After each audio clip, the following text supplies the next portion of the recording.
The first thing you want to take care of every day, Lord, bless me. Why? So you can be a blessing. Keep me from the evil of the day.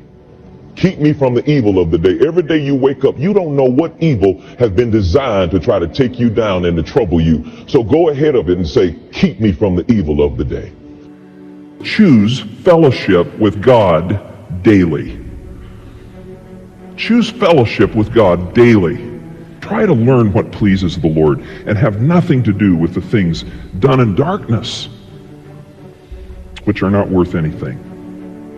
Walk with Him. Walk with Him for life. Now let me ask you this. Is there anything in your life that you're willing to be fully committed to for the rest of your life?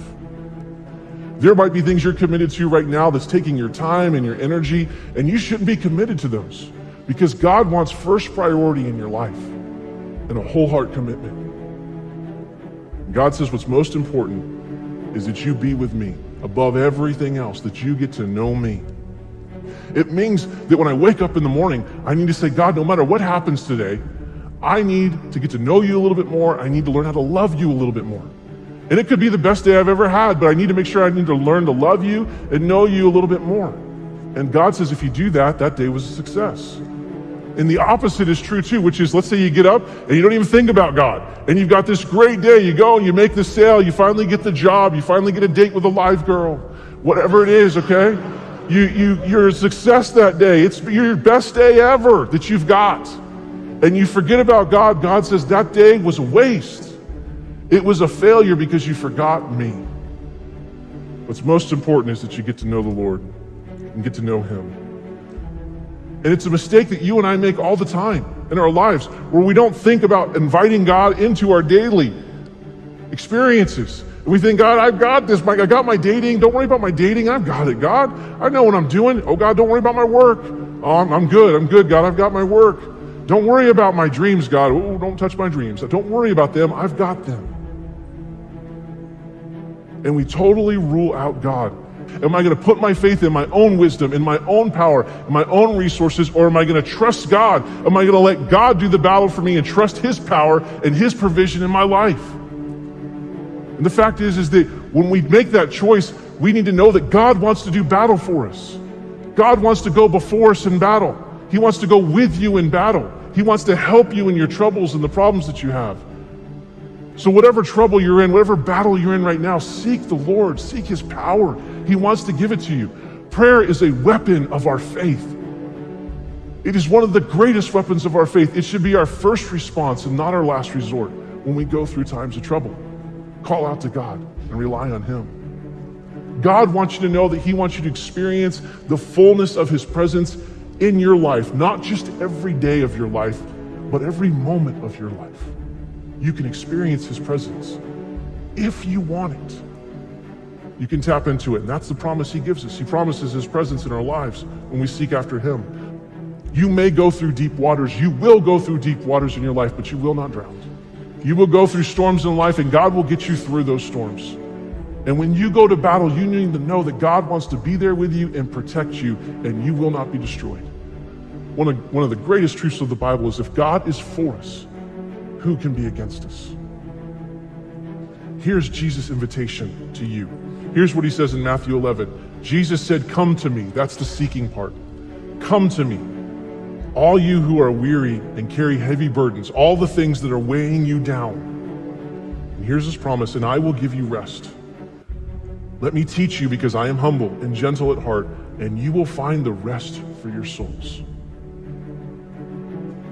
And so what I can tell you with great honesty and sincerity is that if you're in the desert and you're in the battle and you've been in there for a long time and you're gonna be in it, God's presence will be with you and He will protect you and He will give you the rest. And I have found if I have that, that is all I need.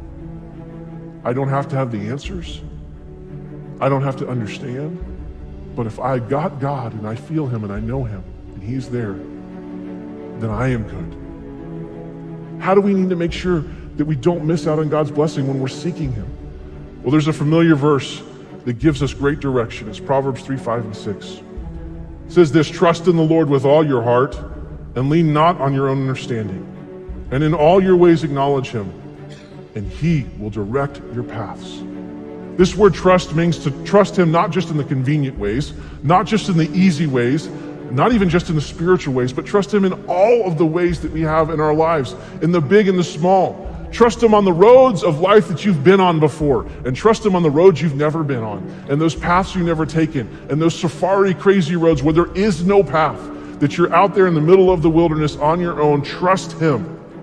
And this word acknowledge in here, this word acknowledge means a deep, intimate, penetrating relationship where you know a person in the deepest and fullest sense.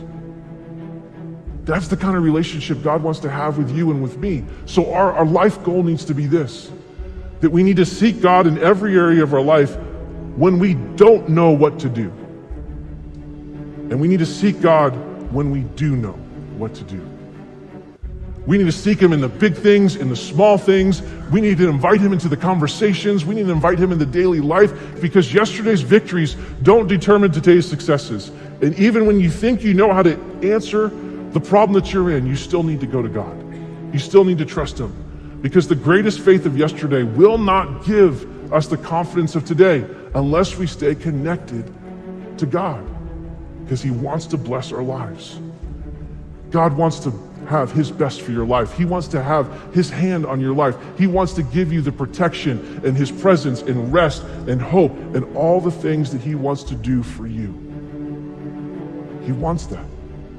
2 Chronicles 16:9 says, the eyes of the Lord search the whole earth.